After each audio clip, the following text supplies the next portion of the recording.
to tell us how prepared they are for next week's resumption. I heard some schools will be resuming the week after next week, but for a vast majority of schools, the resumption begins next week. So when he comes, he can now answer questions centered around how better should parents prepare for their child or children's education, in the eventuality that all efforts made to offset the financial burden of paying school fees, if it's not paid in time, what then should the parents do? And then how best can they approach the school management when fees cannot be paid in time? So the phone lines once again are 0817 923 0002, 0817 923 0002. We also have 0817 923 0003. That is 0817 923 0003. WhatsApp and Telegram number is 0809 0306416, 0809 0306416. Join the conversation on Twitter. Twitter handle is at Nigeria Info PH, and Facebook page is Nigeria Info 92.3 PH. How prepared are you for your child's resumption next week? Nigeria Info, good afternoon to you and welcome. Good afternoon, Double D. Good afternoon. How are you? I'm good. How are you? Very well, very well. My name is Austin. I'm calling from Nwogu. Austin, you're welcome. Go ahead. Yes, my dear sister. In fact, September is always a month of tension for every parent. Yeah, I'm telling you.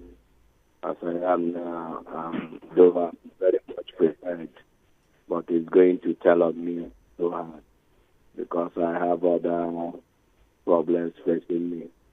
But though this is at least this one as a priority for now. Yeah. Okay. So, as a parent, I don't like to see my children start home while others are going to school.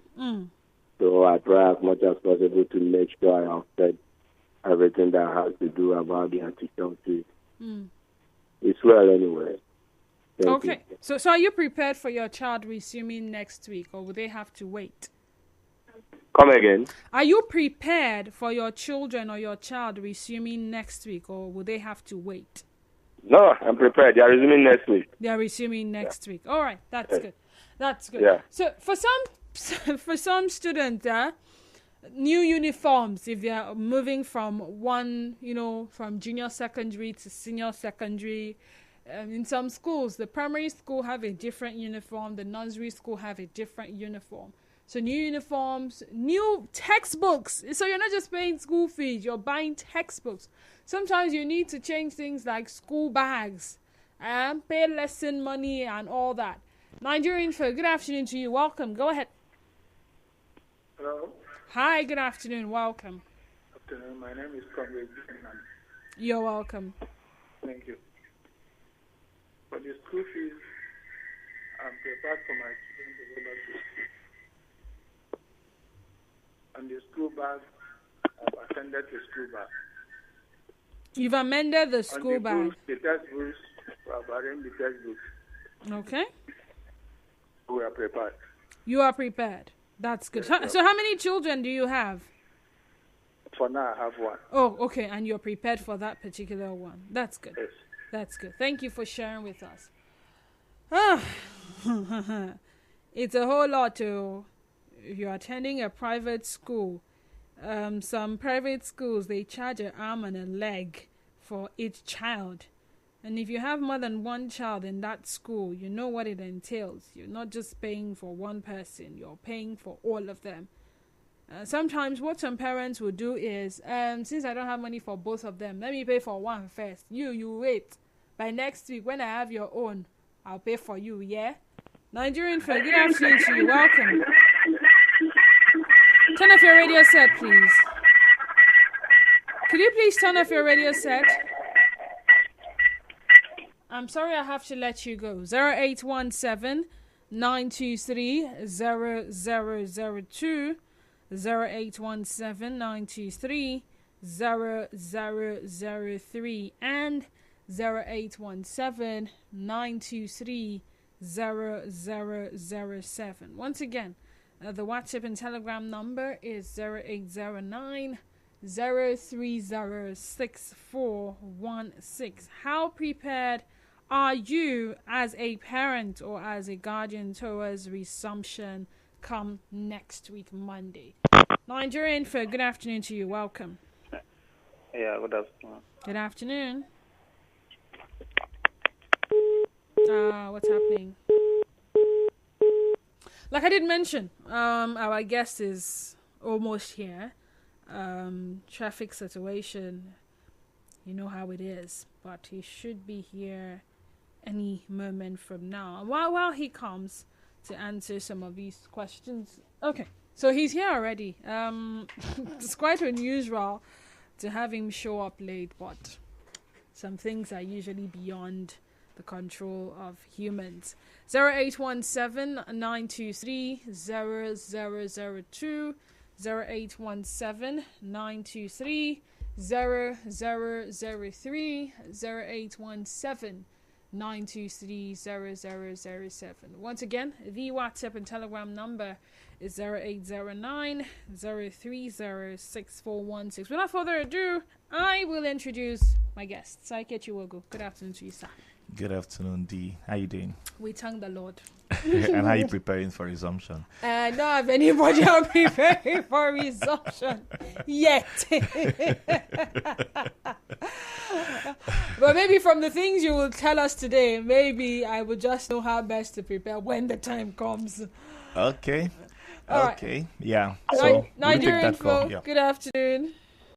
Good afternoon. Yeah, good afternoon. Welcome. We have to study here in Port Harcourt. Hello? Yeah, I'm with you. Go ahead. When this resumes, I'll be ready for my previous payment. I'm 100% ready. I can barely hear you. Could you please speak up? I said this when this time resumes for my children's school fees, I'm 100% ready to pay them. You're 100% ready. I'm glad to hear that a lot of people are 100% ready. All right, thank you. Thank you for calling. I think I'll take this one and then over to our guest. Nigerian for good afternoon to you. Turn off your radio set, please.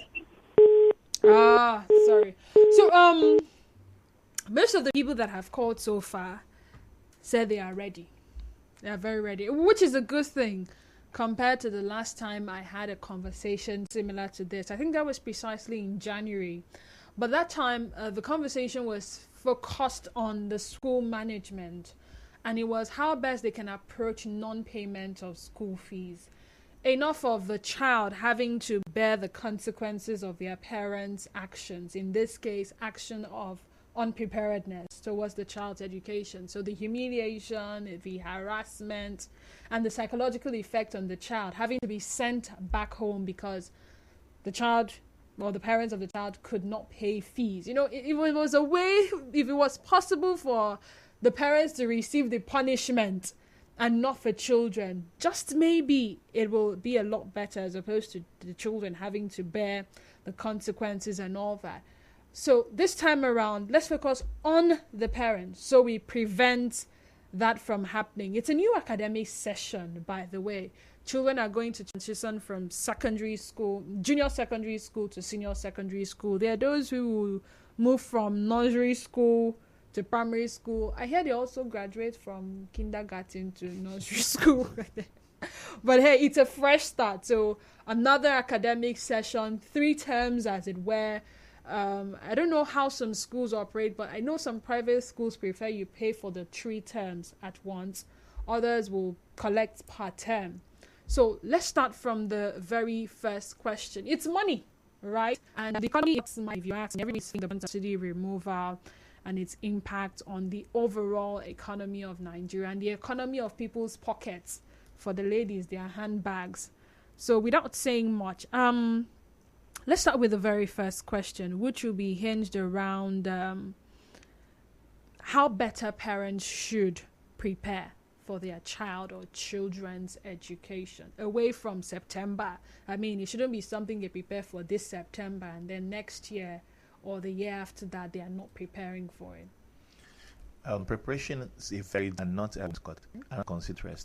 I mean, actions but the rivers are it's kind of so. You have more, you don't have. There's a place for you, whether you're super rich or you're middle class or you're poor. There is a place for you. And so that should kill every kind of unnecessary excuse. But unfortunately, I've interacted with parents who seem really interested in their children's schooling. It's very priority for them. Some of them would be some of those I would say are not really intentional about parenting. So there are parents who see parenting as inconvenience. And so they seem not to remember or realize that they should go to school. Maybe others are going in the neighborhood, put them just from uniform. And a lot of schools attend towards no uniforms they can be dated in the places. So just rest and listen to that place. Others are good. They don't even know where that is. How have actually in the frame of counselor gone to school to see what school is like. Maybe for if them just during admission time then to be issues. They don't to pass party, even evaluate. Look at the results of the children to see how they are faring. So no evaluation, it's a total inconvenience to their existence as parents. And those ones are not intentional. Because I'll tell you, a certain young man, couldn't pay his children's school fees, and they were on the verge of being thrown out of school. The usual school fees drive, and he approached the school and he said he's not thinking about that now. That he's about burying his uncle. That this is not his father, not his mother. He's about burying his uncle, and they've given him the usual commitment notes. Oh, I should be this, I should be that, and so I beg. And this was midway. I mean, they do a lot of schools do the school fees drive. After the first week, month, then mid-term and all that. This was midway into the term. And then he wasn't even keen on doing that. He said if they can't wait until the end of the term, then he should maybe sometime after the burial, that's what he's thinking about. And then the cost of the burial, of course, looking at the car he was driving, who he was as a person, you could see that he could afford this.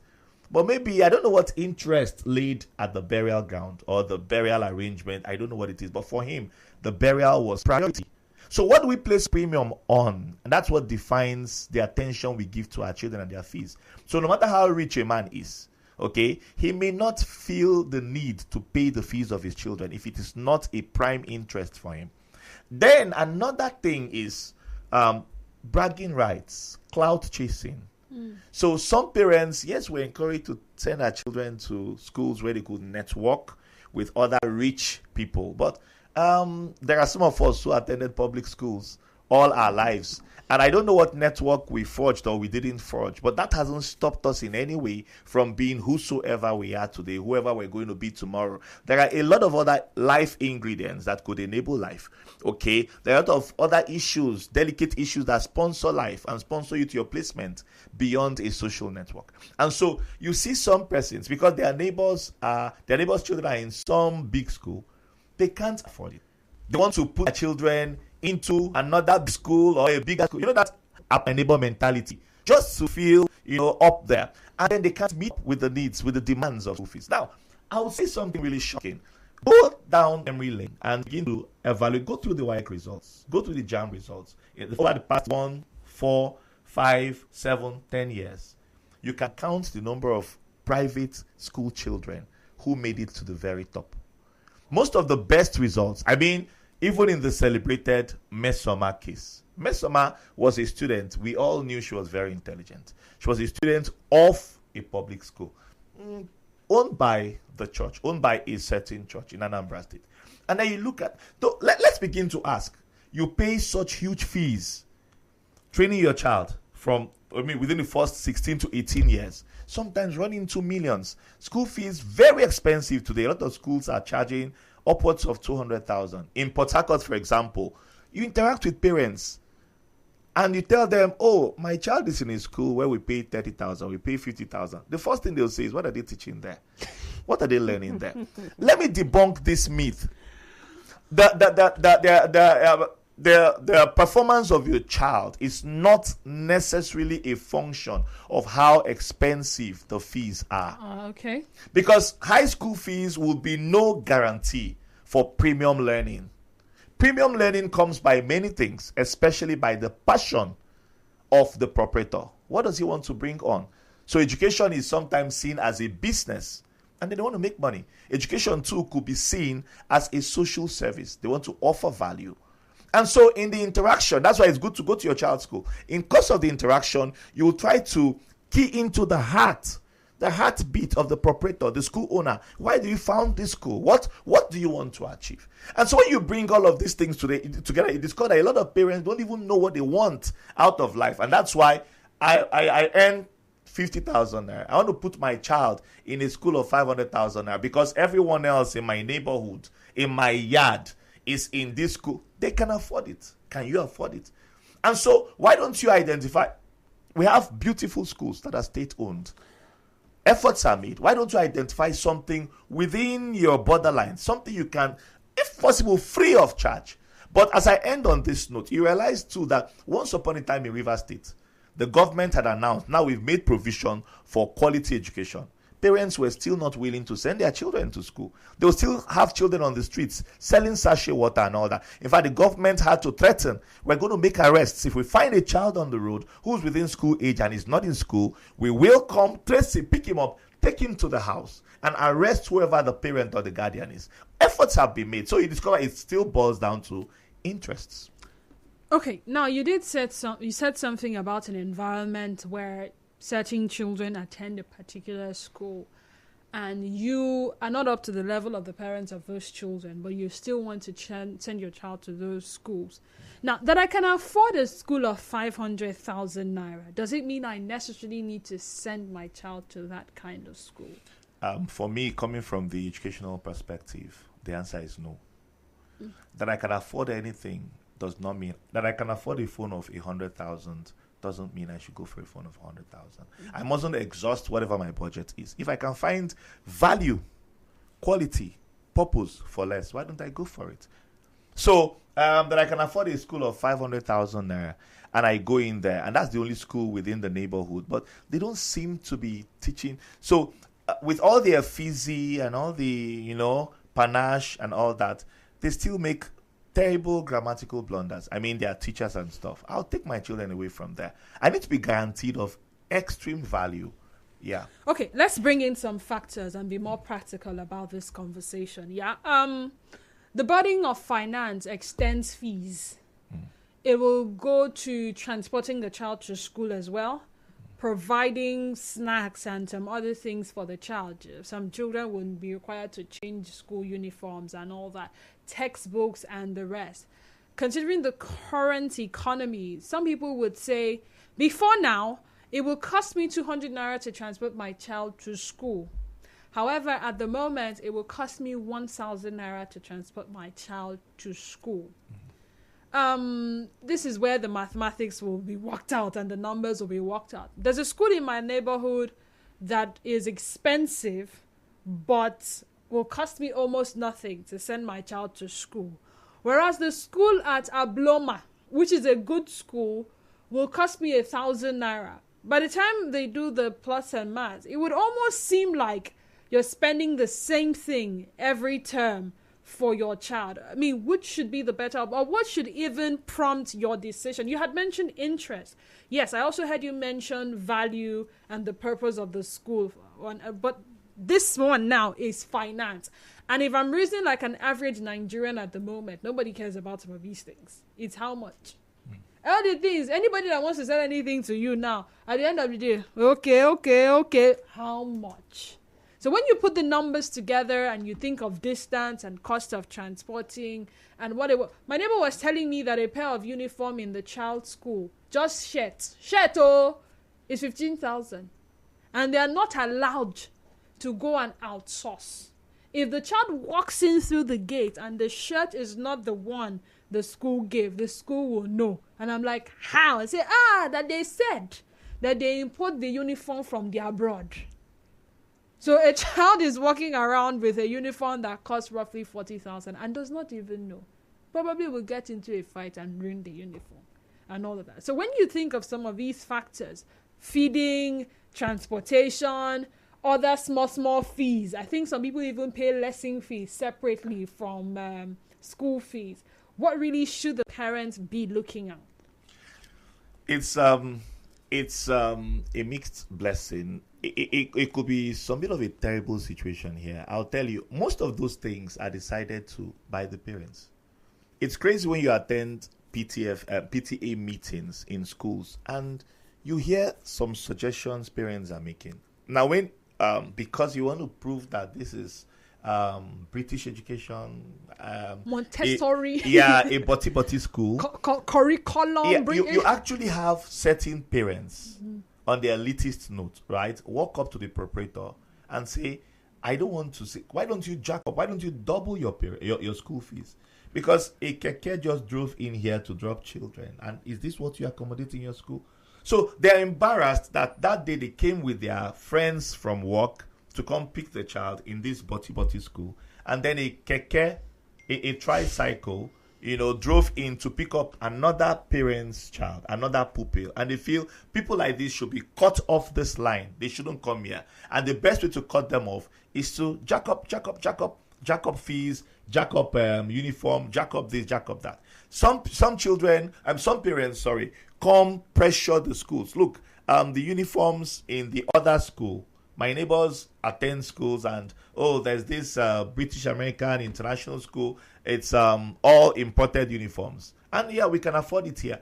All of those inputs are not completely made by the school, so let's watch out for that. Now, some of these things were done in the past. Today, it's biting really hard, and we're at a time when schools, especially in Nigeria, are beginning to post-COVID, are beginning to seriously consider virtualization as an option. Because in COVID, there was some bit of learning. Now, it's not completely a package now because it's still being experimented. But I'll tell you about, some children in my children's school that relocated abroad. And they relocated midway into the second term. So they had to do the remaining part of the second term and the third term. By the time they tried to enroll the children in the schools abroad, they discovered that the schools they wanted, because of course there are free schools, there are government schools abroad, even in the UK. Now, the specific interests were above their level to finance, okay? And so they reached out to the school back here in Nigeria and said, is there a way we could run, a virtual arrangement? And it was accepted. And they ran the virtual arrangement and completed that. So that when they go back at the start of the new session, being this session, they can now go in for some placement tests and all that and know their level. All of these things are arrangements. But let's see what policy can be evolved by the schools to see how we can accommodate this. So when you stay at home to learn, you don't need to wear a uniform. Now, it's not strong. I'm not saying it should be now. I'm not a policy maker. But these are suggestions that parents in the Parents Teachers Association should begin to come up with to suggest.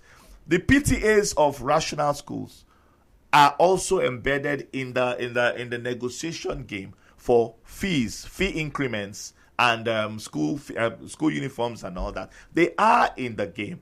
That is where there is participation. But when they call for parents' association meetings, you don't attend. How do you get in the mix of all of that? So you can only but complain. Then the third thing I'm going to say, government in this part is not properly driving at policy, because ideally this is a jurisdiction. There is the State Ministry of Education. Are they in the know? Now, by the laws of the land, the State Ministry of Education should have a representative in the school's board, whatever the school is. They are not the owners of the school, but they should be in the know of what is happening. But in this case, there's nothing. The Inspectorate Division, what are they doing? Are they going around schools? Most of what they do is to get to your school. They don't even need to come down from the car. These days, some of them just make a phone call. What they're interested in is the money. They want to collect, they'll tell you transport money, and we're 3, give us 50,000, give us 100,000, and then they'll tick. That is not the way the work should be done. Inspectorate Division should go around and evaluate, be in the know of what is going on in the school. There should be a benchmark.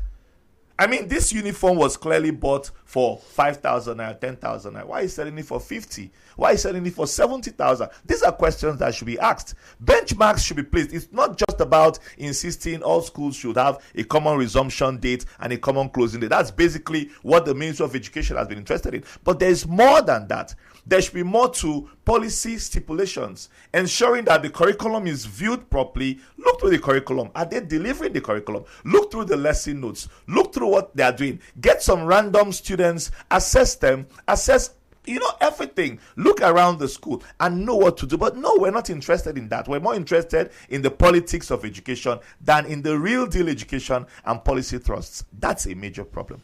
Okay, so in the eventuality that, let's assume that efforts are made by a parent or a guardian to prepare for a child's resumption, and to a large extent they are unable to meet up, what would you suggest that this parent or this guardian should do? They should look for a school they can afford. There is a school within near space that you can afford for your children. And then the other thing is the input you're making. Because no matter, like I said, no matter how expensive the fees are, you must pay attention. So the school does their part. You do your part. It's like you packing your child's lunchbox and setting him off to school. Is he eating the food? You should find out. You pack your lunchbox and the child is still coming back looking hungry and starved. Is someone eating the food? You should find out. You should ask questions. When you come back from work, did they give you any homework? A lot of moms help their children do their homework. Participate in their upbringing. Participate. That's intentionality. Because when you don't do that, see, listen, you pay all the fees in the world, but the child is not delivering on knowledge because he's not copying his notes, and you don't know about that. He's cheating in school. Knowledge is not getting it. You don't know, and then he goes in for the external exams. And then the next thing, you're beginning to look for who will help him write exams. Write his exams. It defeats the purpose. Examination malpractice. But meanwhile, there is a poor child out there who comes back from school, goes to the river to fetch water, or to some street community borehole or monopump to fetch water. He comes back. He does all the chores, cooks. And then when everyone has gone to bed, 1 hour, 2 hours into the night, he gets his candle, he does his homework, he sits beside daddy who helps him with mathematics. He sits beside mommy who helps her maybe with some chemistry assignment or something. That child will fare better, irrespective of the zero school fees, than the child that attended the billion naira school without any supervision. Now the arguments of some parents will be transition and how it affects the child's academic progress. You will agree with me that some of these children can be very attached to their learning environment. They can be attached to a particular teacher. They can be attached to the friends they made in that school. And because all of a sudden, mommy and daddy cannot afford to pay school fees, you're saying mommy and daddy should change the child's school. How easily will the child adapt to the new school? What's the progress level going to be like? Yes, I agree with you that if your hand no reach, come on hand. But then again, the impact of withdrawing that child, and then the child is not doing well, and yeah, like you said, if you are involved, you would know better than you see. And my child was attending this school in this year. The child wasn't really doing well. However, when I enrolled my child in this other school, I discovered that my child fared better. But for some reason, I can't afford this said school again. Am I to go back to this other one? Or the options are really lean. It's not really an easy decision, I beg your pardon, for some parents to make. So now that is when I'm going to ask the second question. I know some parents and school management have been able to reach a compromise at some point. I've overheard some parents call school administrators, say, please, help me. In short, let me not say I've heard. I remember once upon a time going to secondary school. For some reason, my dad could not pay. But he could get through to the school director and pleaded with the school director, I don't owe. The school director says, yes, I know. I'm one of the parents that usually would even pay even before resumption, and I'm with my teller awaiting resumption so that I can turn in my teller to get the official school reset. However, this is how things have been. Now, some people will say no, they don't like that option, because if every parent reach out to school management for some, level of consideration, some parents may tend to take it for granted. So, how can school management and parents come together away from PTA? Some things are not supposed to be said in PTA, because who wants to be that parent who wants to suggest that in case we cannot pay now, you should see how you help us? How can they come together? Because I think it's a collective work they are doing. Parenting and teaching or learning is all together. I mean, whatever happens in the school environment will some way, somehow impact the child's growth, and will some way, somehow hamper or aid whatever work the parent is doing at home. So how can they come together to see how these things can be easy? This financial burden can be somewhat easy on the parents. I'm tempted to ask you a question. Simple one. Is there really a difference in objective between the Parents-Teachers Association and Parents-Teachers Interaction? Because what you're calling for is interaction by the parents and the school authorities. So the only difference is one is on a formal meeting day, the other one is informal, but they want to achieve the same objective. And the Parents-Teachers Association is an association that is held once in a while, a meeting, while the interaction is present continuous. It goes on. And so I think most schools are happy to have parents come in, indicate interest, because it's a dual carriage system. There are some of these PTAs, these fora, that come in and say, look, we're going to finance the completion of this classroom block. We're going to buy the school a bus. So that interaction is required. And so it's like, like the last governor will say, scratch my back. Some of them only interaction is time for end of year party. Yeah, and it's something that we're trying to discourage here. As much as possible, there should be participation in the training of your children. You must interact with the proprietor. You must interact with the school leadership, so they can get proper feedback on what you like, what you don't like, what needs to be improved upon, what doesn't need to be improved upon. Sometimes, you're starting September. At the close of the last session, you throw in a suggestion based on the economic hardship, which, by the way, is not only faced at the school. It's faced at the filling station, at the markets, everywhere. Airports, everywhere. So why should it be the school that will suffer that?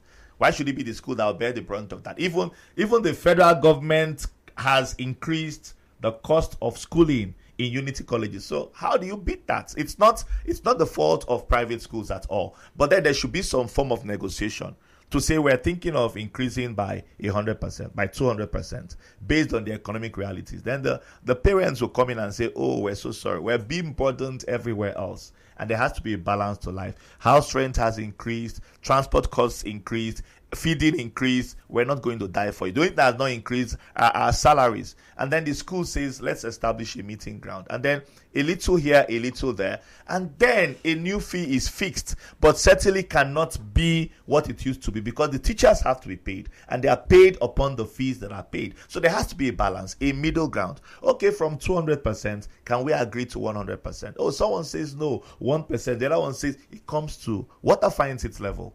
And that's what is expected. But when the parents stay away, there is no interaction. The school just throws it in, and then they wait to call in radio, to call in and say, oh, we don't like what is going on here. So get involved. The first question you asked still gets us back to preparation now, and communication. Now, the pain of forceful transition is not as terrible as the pain of wrong communication. What do I mean? You look at your little children. They are 2 years, they are 3 years. Some of them don't even know too much about all of this. They're happy to see a new school with fine buildings. They don't even know what quality pedagogy is, right? But you must respectfully negotiate with them. I did that with my children. They had to transition at some point across the board, every one of them. My oldest child at that time was in primary 4. My youngest child was just getting. So it was only the youngest child that didn't suffer the old school. He's been in one school pretty much, right? Yeah, you sit them down and you sell the idea to them respectfully. Hey, children, would you want to stay in the house? daddy doesn't have money to pay your school fees anymore. And then they say, no, we don't want to stay in the house. Oh, I'm so sorry. They say, what of our other school? You say, oh, it's so expensive. Daddy can't afford it anymore. What do we do? One person will suggest, but daddy, there's another school. Emeka is in the other school. Uchechi is in the other school. And they are doing very well. Will you want to go to Emeka's school? It's better than nothing. Okay. Emeka school, you have, I don't want it to seem like manipulation, but you have sold the idea to them and they're happy to embrace it respectfully. It's psychology. They go into the school, they come back with the complaints. You sit them down again and say, daddy doesn't have the money now. You know, daddy just lost his job, but daddy loves you very much. And daddy's going to buy you a school of yours. They say, yay, daddy promised, deal, give me a high five, go. And that's it. I don't know how you approach your children, but that's the way I approach my children, respectfully. Sometimes you make promises. And just so you don't seem like a liar before these children, you sit them down and you explain what really happened. Not in the full detail, but communicating to them at their level, respectfully. One thing will be gained. Daddy respects me. Daddy values me. He cares about my future. It's more rewarding than just taking that rash decision. They are children, for crying out loud. I don't care about what they think. You should care about what they think. All right, so says, good afternoon, Denise. For me, I have just one, and I am 80% ready. I'm not afraid of anything. Henry from Kidney Island in Port Harcourt. This one says, Didi, your guest is spot on. My children are attending the so-called 500K school. The PTA meetings are more about effigy than learning. The environment when it rains can cause epidemic. Some parents that change their children to other less expensive schools are doing better academically. Money is no guarantee to quality of education. This is from Doll. And this one says, hello Didi W and Mr. Ikechi. Mr. Ikechi, I don't blame Didi W. Today, most school PTA meetings are fixed to decide fees, school fees, inter-house sports, party fees, excursion fees, etc. And parents don't attend except fees are being discussed. And once the fees are done on the agenda, they start leaving one by one. Okay, so we have roughly 2 minutes to end this conversation. Some people start preparing at the point when the child wants to start school. I think a lot of parents have always come up with this idea of homeschooling first. So for the first how many years of the child, they are not bothered about school fees because they will do the homeschooling. Now, whether time and chance will make that possible, we do not know. We also know that there are parents who hurriedly, I will use the word hurriedly because I personally see it as waste of resources, sending a child that doesn't know A for apple to a school.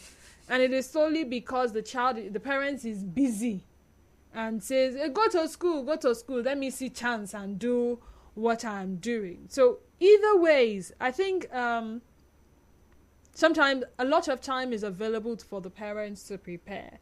But then reality only dawns on them when they realize their child is probably 3 years or 2 years or 4 years and should start school. What is that message for parents or yet to be parents who would want to educate? It's one thing to have children, it's another thing to want to educate them.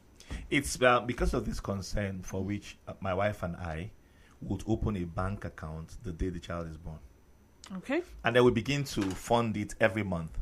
You can imagine that we began to save for the university, tertiary schooling of my children from when they are born. And so every month we set aside as little as 10,000 naira. Now calculate that upon when the child is 10 years old.